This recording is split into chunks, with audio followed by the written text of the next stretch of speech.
On December 24th, 2004, something extremely rare happened.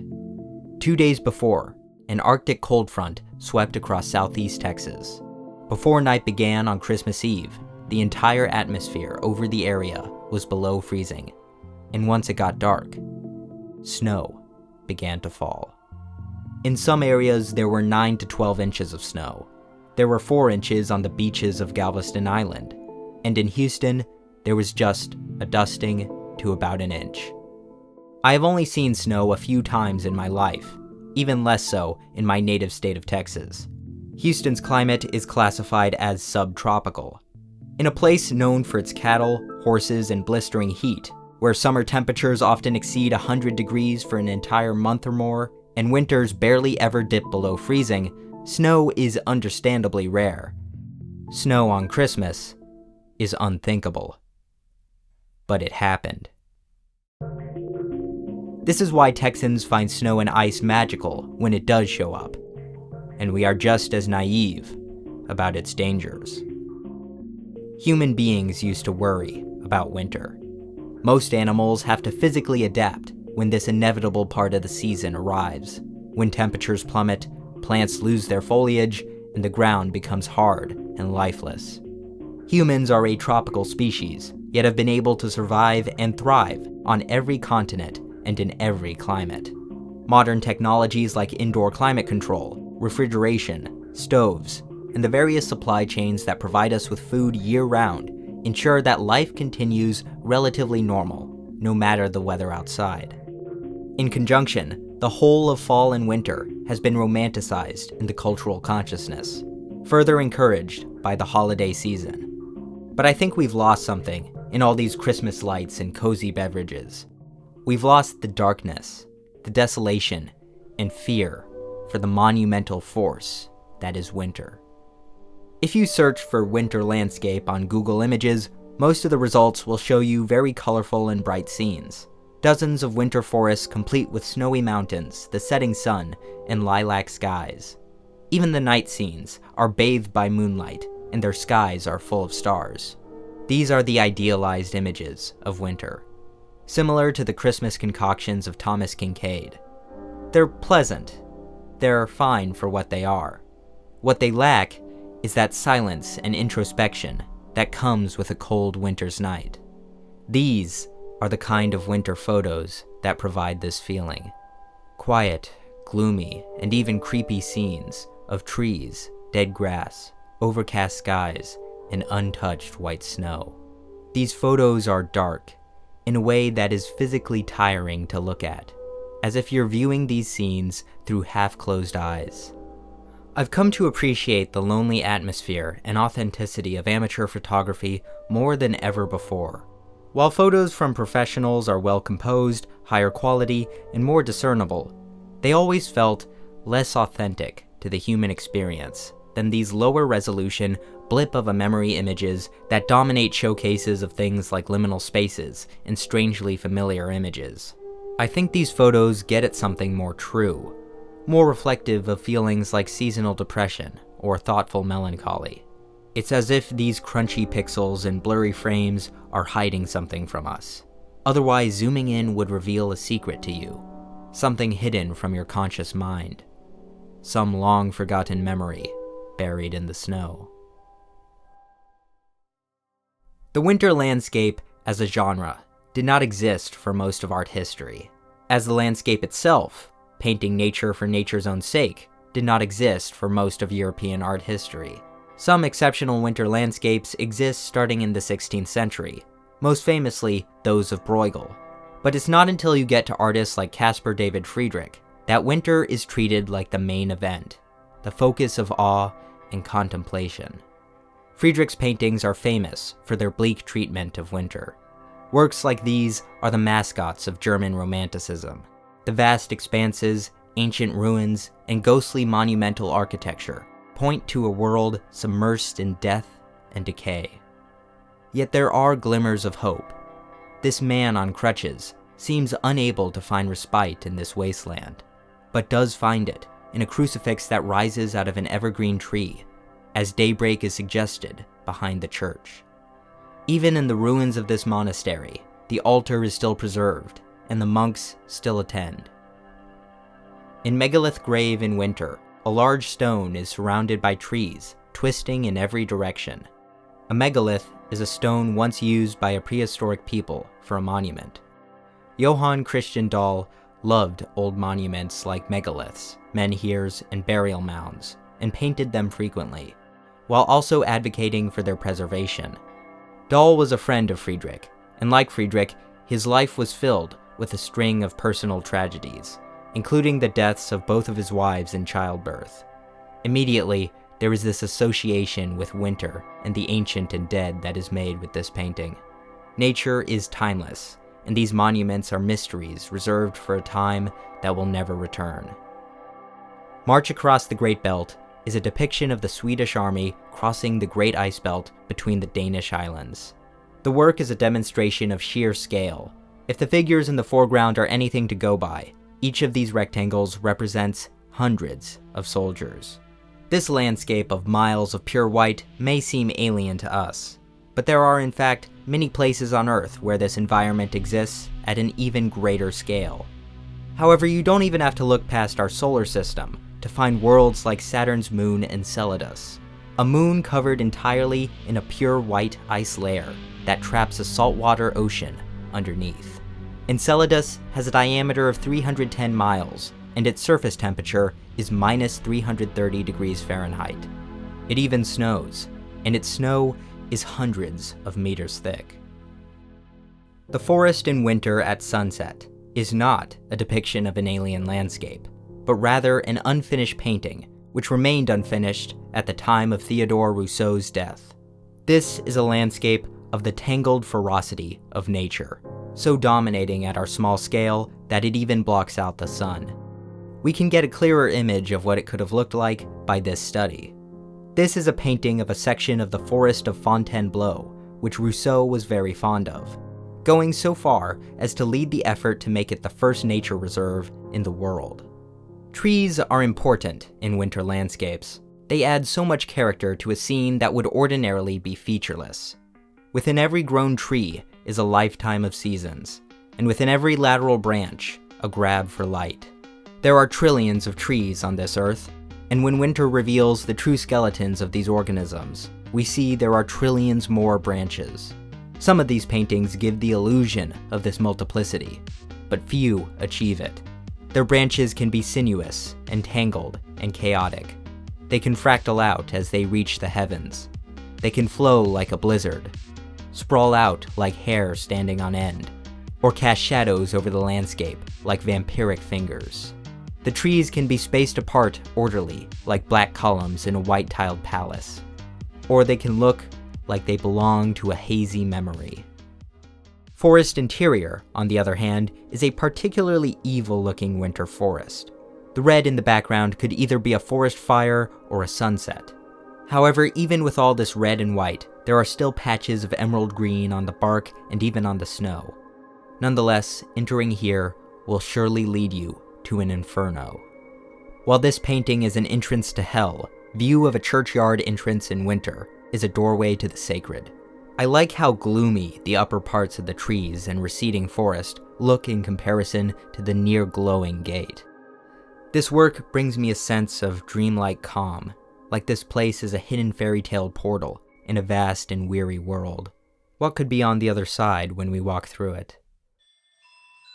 In the Chronicles of Narnia, when Lucy walks through the magic wardrobe, she follows a light. This light eventually reveals itself to be a lamppost in the middle of a snowy forest. This lamppost is a landmark, a signifier of having passed into another world.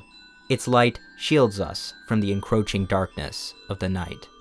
A single point of warmth and comfort in a cold and dark landscape is a common theme in these photos. While there is lore for why C.S. Lewis's lamppost is here, I much prefer that, like these photos, the origin of this point of light in the darkness is a mystery, if you prefer to see it that way. Unless you have the skills of a geoguesser, you have no idea where or when these photos were taken. And good luck trying to find the photographers. For most of these images, I couldn't trace their origin. The lamppost does not need to be bound to the logic of our world. On the other hand, a lamppost in a mysterious place can be seen as a tether to the rational, material world. Winter landscape near Haarlem was painted by Jacob van Rossdaal, a landscape painter of the Dutch Golden Age. He was also an artist who appreciated trees, as many of his are botanically accurate, especially in his early and middle career. Like many of his paintings, a great deal of this picture is taken up by sky, a mixture of foreboding stormy clouds and heavenly sunlight, which this solitary lamppost cuts into. Despite this being such a simple work, with few people in one house, this is one of the least desolate scenes we'll be visiting today. The Gulf Coast of Texas is understandably not the most ideal place for winter scenes. That's why throughout this video, I've been using footage from Storyblocks. Storyblocks has a diverse library of video and audio assets for any of your editing needs. Unlimited downloads of high-quality stock footage, music, sound effects, and animated backgrounds for one predictable subscription cost, including thousands of pre-made video templates for editing programs like After Effects, Premiere Pro, Apple Motion, and DaVinci Resolve. If getting copyright struck is a concern for you, all assets are protected in perpetuity by the highest level of legal coverage in the industry. Anything you download off Storyblocks is 100% royalty-free. If you create or edit videos of any kind, I highly recommend you get at least one stock subscription. A wide variety of over 20 million stock assets commissioned from 700 plus artists can greatly enhance your video and your workflow. To get started with a monthly or annual plan of unlimited stock media downloads at one set price, head to storyblocks.com/solarsands or click the link in the description. Thanks to Storyblocks for sponsoring this video. Winter Landscape with Wood Gatherers is more of a portrait of trees than a winter landscape. If these trees were people, these would be grisly old men. They are covered in moss, have twisted, gnarly branches, and most of them are visibly damaged. Some in the foreground and background are dead or fallen over because of the harsh environment. Yet others still stand proud as our tiny wood gatherers collect some of their remains. Anders Andersen Lundby was a painter known for his winter landscapes, and this one feels colder than possibly anything else he's made. The ice topped with snow in the bottom right-hand corner is so well executed, I feel I could crack it with my shoes. You feel for these horses as they tread through this sloshing mixture of mud and snow on this well-traversed path. The branches of the trees in the background overlapping each other are so numerous, they simply become a gray mist. Winter Night in a Forest is our last stop at a picture of classical beauty. This forest is in the depths of winter.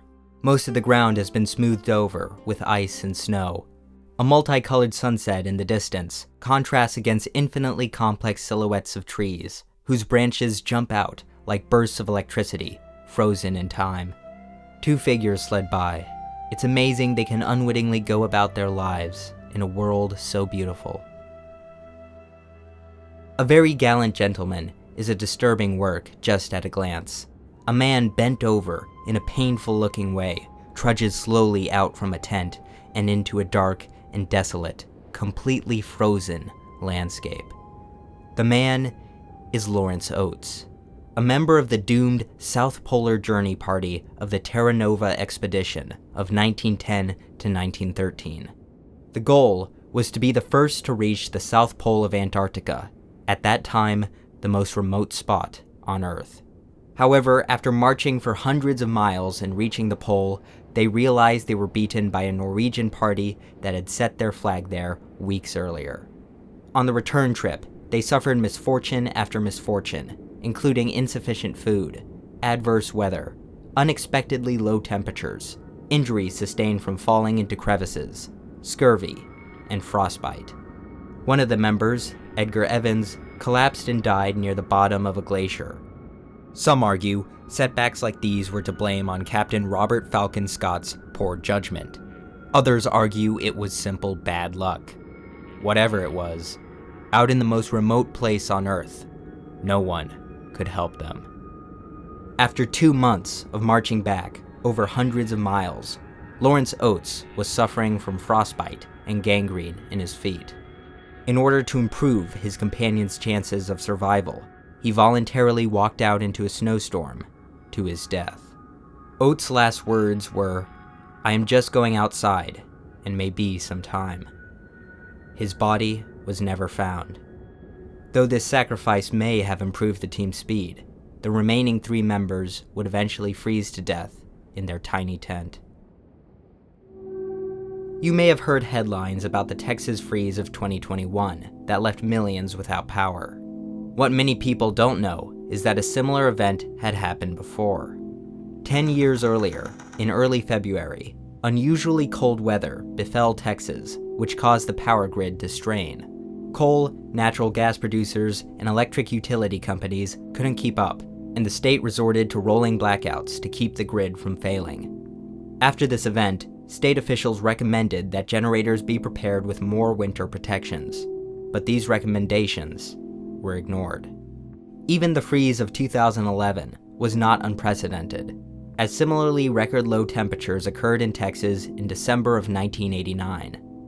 At least 246 died as a result of the 2021 freeze, 2/3 from hypothermia, some from exacerbation of pre-existing illnesses, and others from carbon monoxide poisoning from using generators, heaters, and other machines indoors. It seems to me, whenever we forget the battles our species has had with the weather, the sacrifices that have been made, and the adaptations we acquired through generations of experience to survive such weather, we get cocky. But nature always comes back to remind us who's really in charge. James Edward Hervey MacDonald was an artist and member of the Group of Seven, a group of Canadian landscape painters whose goal was to create a distinct Canadian style from direct contact with nature. MacDonald was known for his absurd use of color and his crisp paintings of the Canadian Rocky Mountains. However, this painting is entirely gray. This time, the shadow of a tree is the main focus. The texture of the ground indicates snow, shimmering against light and dark. The tree casts a dominating silhouette over 2 figures who are merely suggested by their shapes, as if they were apparitions. Silence is a close-up of a trail of shoe prints in the nook of some evergreen trees. The texture of Gustav Fjastad's paintings borders on pointillism, and the snow in this work looks particularly light and fluffy, like powdered sugar.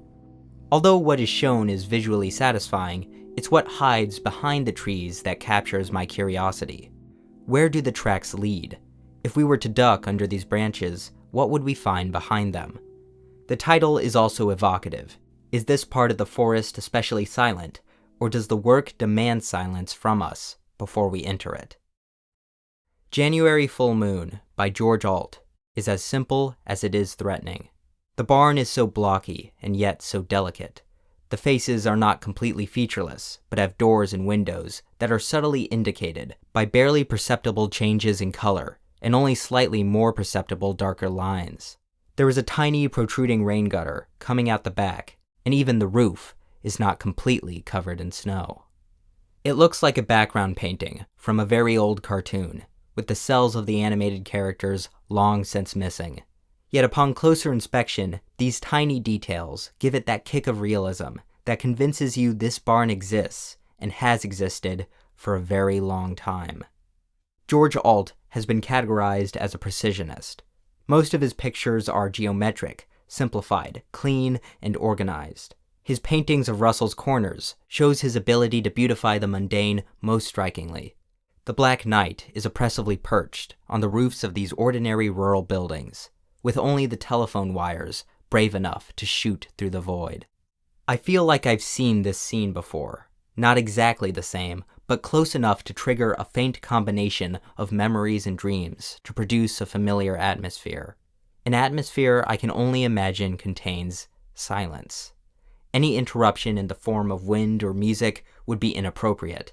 Only the tiny chirps of insects may be allowed. George Ault was a misanthrope, an alcoholic, and a neurotic recluse. His mother died in a mental institution.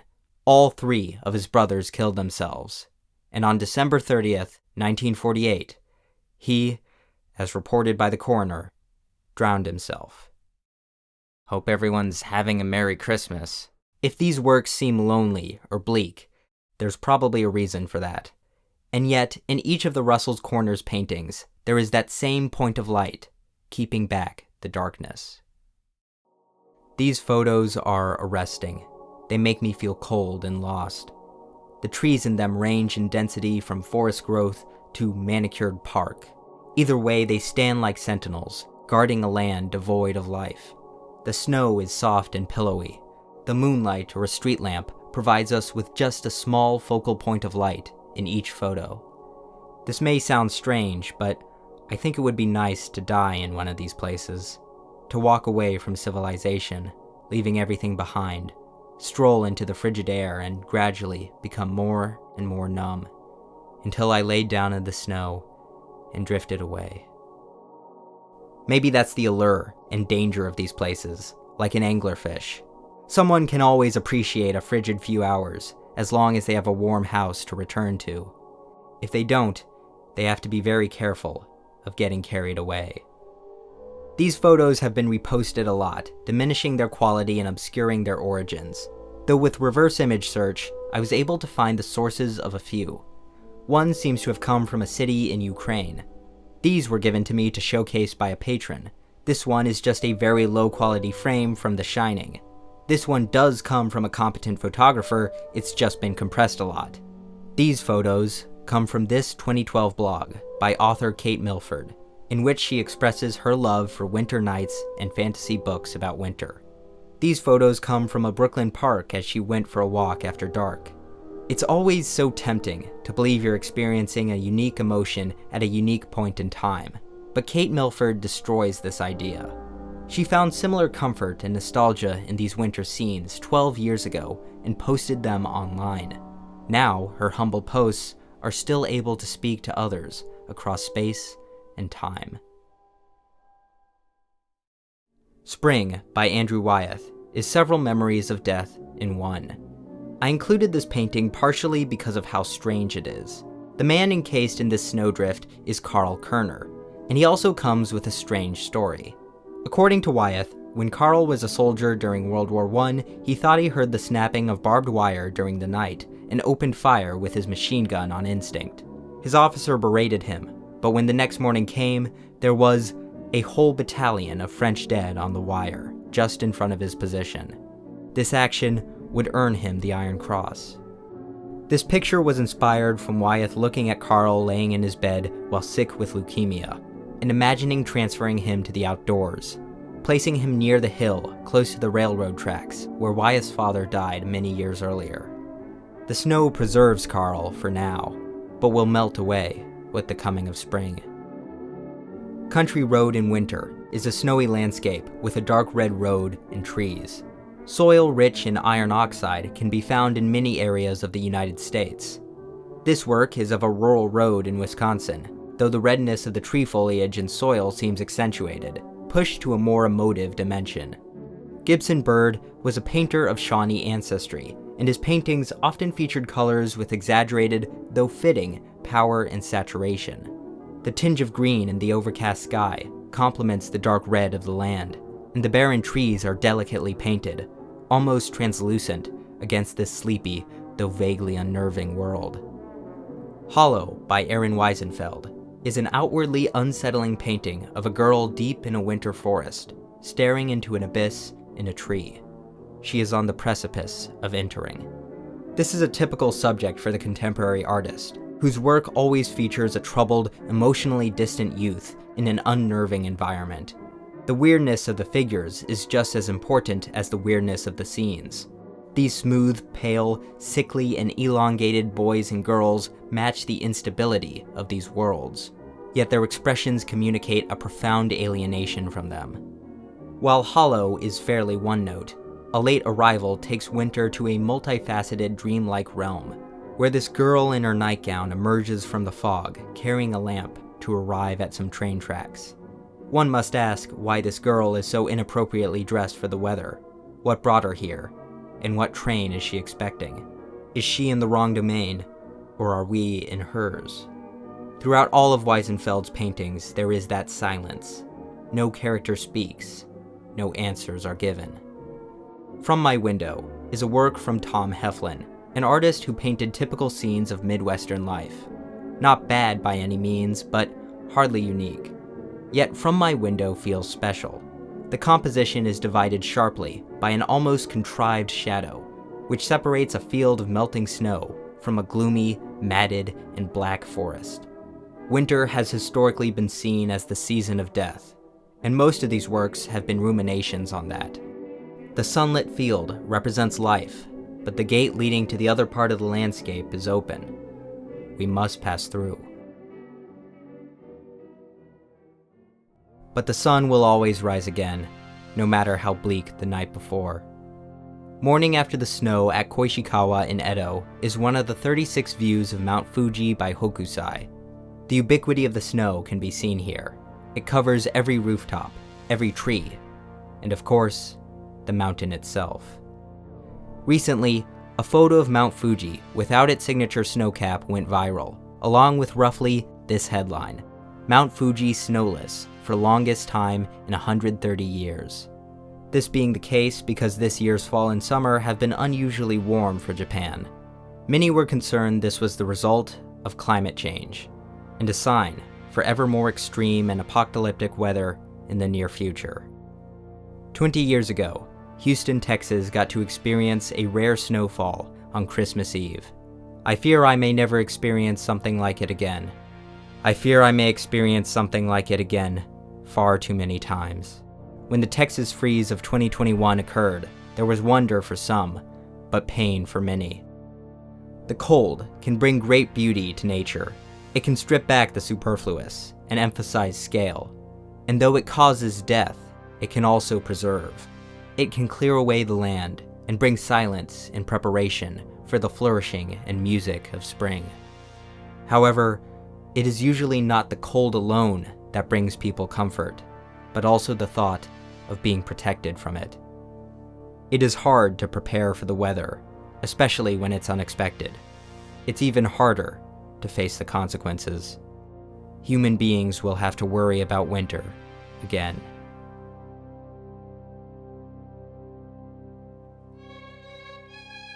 Once again, thanks to Storyblocks for sponsoring this video.